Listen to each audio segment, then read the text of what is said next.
2024 গুটি পায়ে বছর শেষ হয়েছে। সূর্য উঠেছে আবার অস্ত গিয়েছে বহুবার। 24ই আমাদের দেখিয়েছে তারুণ্যের ঝলকানি। তরুণ প্রজন্মকে কেন দেশ গড়ার কারিগর বলা হয় তা আমরা দেখেছি এবং শিখেছি। সহস্র প্রাণের বিনিময়ে আমরা ফিরে পেয়েছি আমাদের অস্তমিত স্বাধীনতা।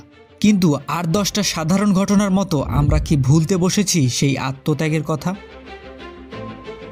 চলুন আজকের দিনে সেই শহীদদের বিনম্র শ্রদ্ধায় স্মরণ করি আরও একবার।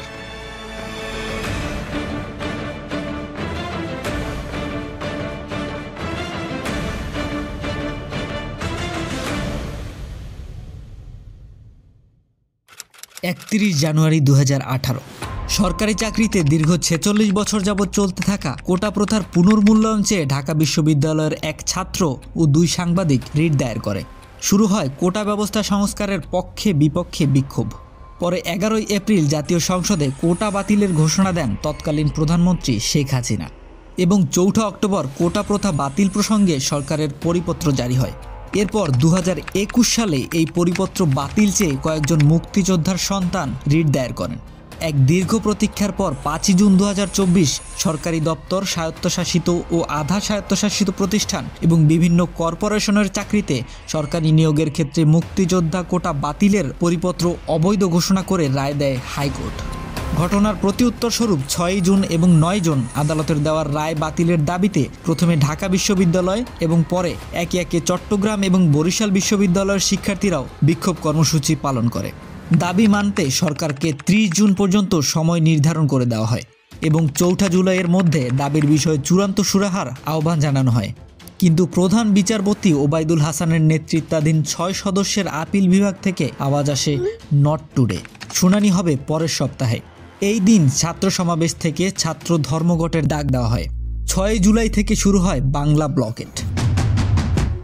এরপর 8 জুলাই কোটা বৈষম্যের বিরুদ্ধে স্থায়ী সমাধানের দাবিতে বৈষম্য বিরোধী ছাত্র আন্দোলন নামে 65 সদস্যের সমন্বয়ক টিম গঠন করা হয়। সমন্বয়ক কমিটির সদস্য নাহিদ ইসলাম 4 দফা দাবির পরিবর্তে 1 দফা দাবির কথা বলেন। সরকারি চাকরিতে সব গ্রেডে অযৌক্তিক ও বৈষম্যমূলক কোটা বাতিল করে শুধু সংবিধান অনুযায়ী অনগ্রসর জাতিগোষ্ঠীর জন্য ন্যূনতম কোটা রেখে সংসদে আইন পাশ করার। নাহিদ এই সময় আরও বলেন, আমরা আমাদের 1 দফা দাবি দিয়েছি যেখানে আদালতের কোনো এখতিয়ার নেই। এটা করার দায়িত্ব কেবল নির্বাহী বিভাগ ও সরকারের। সরকারই ঠিক করতে পারে এই আন্দোলনের গতিপথ কি হবে। 10 জুলাই আপিল বিভাগ থেকে শিক্ষার্থীদের 4 সপ্তাহের জন্য স্থিতি অবস্থা বজায় রাখার নির্দেশ দেওয়া হয়। শুনানির দিন ঠিক করা হয় 7 আগস্ট। কিন্তু ততদিনে আন্দোলন অনেক দূরে এগিয়ে গেছে। প্রধান বিচারপতি ওবায়দুল হাসান বলেন, ছাত্ররা যা করছে হয়তো ভুল বুঝেই করছে। 11 জুলাই আওয়ামী লীগের সাধারণ সম্পাদক ওবায়দুল কাদের ছাত্র আন্দোলনকে সম্পূর্ণ বেআইনি বলে আখ্যা দেন। স্বরাষ্ট্রমন্ত্রী আছাদুজ্জামান বলেন, শিক্ষার্থীরা লিমিট ক্রস করে যাচ্ছে। এরপর 14 জুলাই তৎকালীন প্রধানমন্ত্রী শেখ হাসিনা বলেন, কোটার বিষয়ে আমার কিছুই করার নেই। মুক্তিযোদ্ধাদের নাতিপুতিরা পাবে না, তাহলে কি রাজাকারের নাতিপুতিরা চাকরি পাবে? মুক্তিযোদ্ধাদের নাতিপুতিরাও পাবে না, তাহলে কি রাজাকারের নাতিপুতিরা পাবে? ঘটনার সূত্রপাত এখান থেকে। আন্দোলনকারীদের অবমাননা করার দাবিতে ঢাকা বিশ্ববিদ্যালয় ক্যাম্পাসে বিক্ষোভ করে শিক্ষার্থীরা।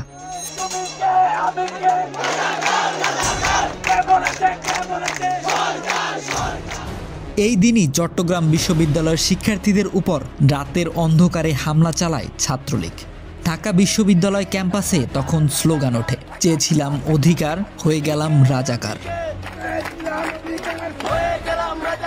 15 জুলাই আওয়ামী লীগের সাধারণ সম্পাদক ওবায়দুল কাদের বলেন, আন্দোলন থেকে আত্মস্বীকৃত রাজাকারদের জবাব দেওয়ার জন্য ছাত্রলীগ প্রস্তুত। বেলা 3টায় ঢাকা বিশ্ববিদ্যালয়ে দফায় দফায় সংঘর্ষ বাধে ছাত্রলীগ এবং আন্দোলনকারীদের মধ্যে। চলে নির্মম মারধর আর গুলি, ছাড় দেওয়া হয় না নারী শিক্ষার্থীদেরও। আহত 297 জন ভর্তি হয় ঢাকা মেডিকেলে। 16 জুলাই সারা দেশে দিনভর চলে বিক্ষোভ আর সংঘর্ষ। আন্দোলনকারীদের উপর হামলা করে ছাত্রলীগ, যুবলীগ সহ সরকার সমর্থকেরা। নির্মমভাবে পুলিশের গুলিতে নিহত হয় রংপুরের আন্দোলনকারী বেগম রোকেয়া বিশ্ববিদ্যালয়ের ছাত্র আবু সাইদ সহ 6 জন। বিকেলে ছাত্রলীগের কেন্দ্রীয় সভাপতি সাদ্দাম হোসেন বলেন, আন্দোলন যাবে, আন্দোলন আসবে, কিন্তু ছাত্রলীগ থাকবে। সবকিছু মনে রাখা হবে এবং জবাব দেওয়া হবে।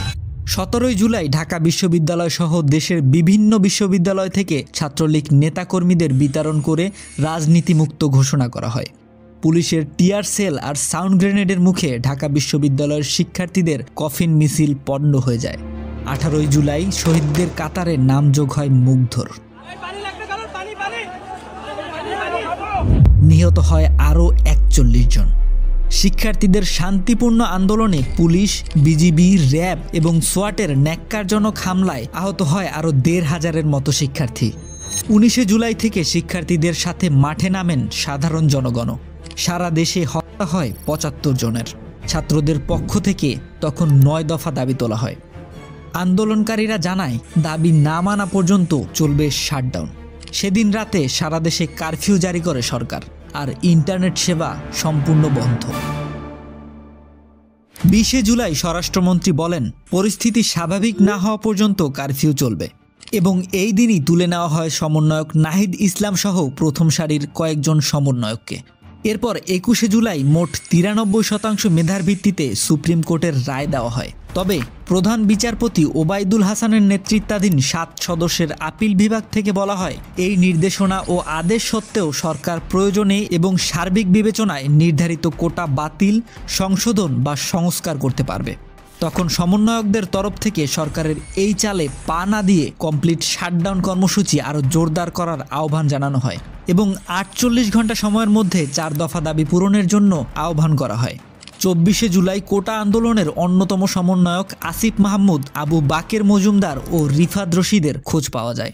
এক ফেসবুক পোস্ট দিয়ে তারা জানায়, নিখোঁজ থাকার 5 দিন পর আসিফ ও বাকেরকে চোখ বাঁধা অবস্থায় ফেলে যাওয়া হয়। এরপর 26 জুলাই শুরু হয় সারা দেশে অভিযান। দেশব্যাপী অন্তত 555টি মামলা আর গ্রেপ্তারের সংখ্যা দাঁড়ায় 6,264।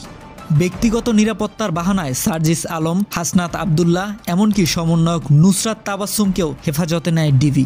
গত কয়েকদিনে গ্রেপ্তারের সংখ্যা তখন 9,000 ছাড়িয়েছে। ডিবির হেফাজতে থাকা বৈষম্য বিরোধী ছাত্র আন্দোলনের 6 সমন্বয়ক এক ভিডিও বার্তায় সব কর্মসূচি প্রত্যাহারের এক লিখিত বয়ান পড়ে শোনান।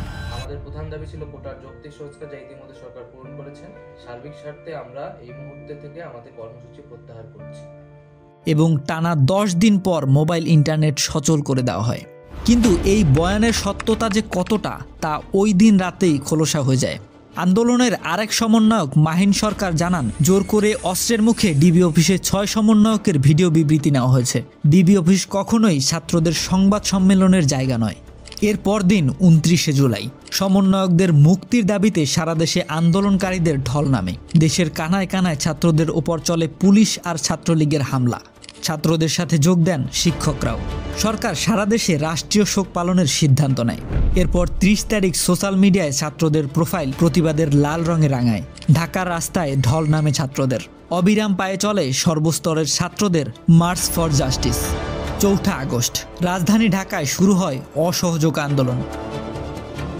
দাবি একটাই, ছাত্রদের অসহিংস এই আন্দোলন সহিংস করে শান্তিপূর্ণতাকে নৃশংস করেছে যে সেই অত্যাচারী রাজার পতন।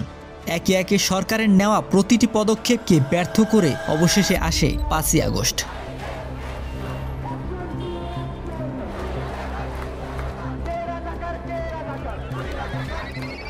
এক সুনামি পরিমাণ জনতাকে গণভবনের দিকে অগ্রসর হতে দেখে শেখ হাসিনা পাড়ি জমান ভারতের অভিমুখে। পেছনে ফেলে যান 2 সহস্রাধিক শহীদ আর প্রায় 30,000 আহত মানুষ। সহস্র প্রাণের বিনিময়ে অর্জিত গণতন্ত্রের এই বিজয়ে আনন্দে ফেটে পড়ে পুরো দেশ। মিছিলে আসা ছোট্ট এক শিক্ষার্থীর মুখে সেদিন শুনেছিলাম, 1971-এ দীর্ঘ 9 মাসের রক্তক্ষয়ী যুদ্ধের পর বাঙালির সেই বিজয়ের দৃশ্য দেখার সৌভাগ্য হয়নি, কিন্তু 2024 সালে আমার শত শত ভাইদের রক্তের বিনিময়ে অর্জিত এই বিজয়ের অন্যরকম অনুভূতি। ঠিক যেন 71-এর সেই বিজয়ের স্বাদ অনুভব করছি আজ। কিন্তু আজকের দিনে আমরা সেই গণতন্ত্রের স্বাদ ঠিক কতটা উপভোগ করছি? তরুণ প্রজন্মের তাজা প্রাণের বিনিময়ে পাওয়া সোনালী বাংলার সেই সুযোগ হাতছাড়া হবে না তো কখনো। প্রত্যাশা এক নতুন সূর্যের। 2024-এর গণ আন্দোলন ঠিক 52-র ভাষা আন্দোলনেরই প্রতিচ্ছবি।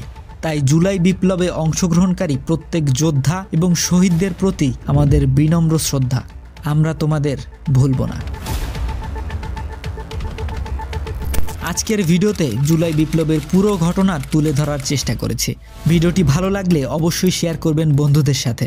ভিডিও সম্পর্কে আপনার যে কোনো মতামত কিংবা আগামীতে কোন ধরনের টপিকের উপর ভিডিও দেখতে চান তা আমাকে সাজেস্ট করতে পারেন কমেন্টে। আপনার দেওয়া প্রতিটি মন্তব্য আমার কাছে খুবই গুরুত্বপূর্ণ। তাছাড়া প্রতিনিয়ত এমন ভিডিও দেখতে চ্যানেলটি সাবস্ক্রাইব করে পাশে থাকা বেল আইকনটি অল করে রাখবেন। দেখা হবে আবারও নতুন কোনো টপিক নিয়ে। ততদিন পর্যন্ত সুস্থ থাকুন, ভালো থাকুন।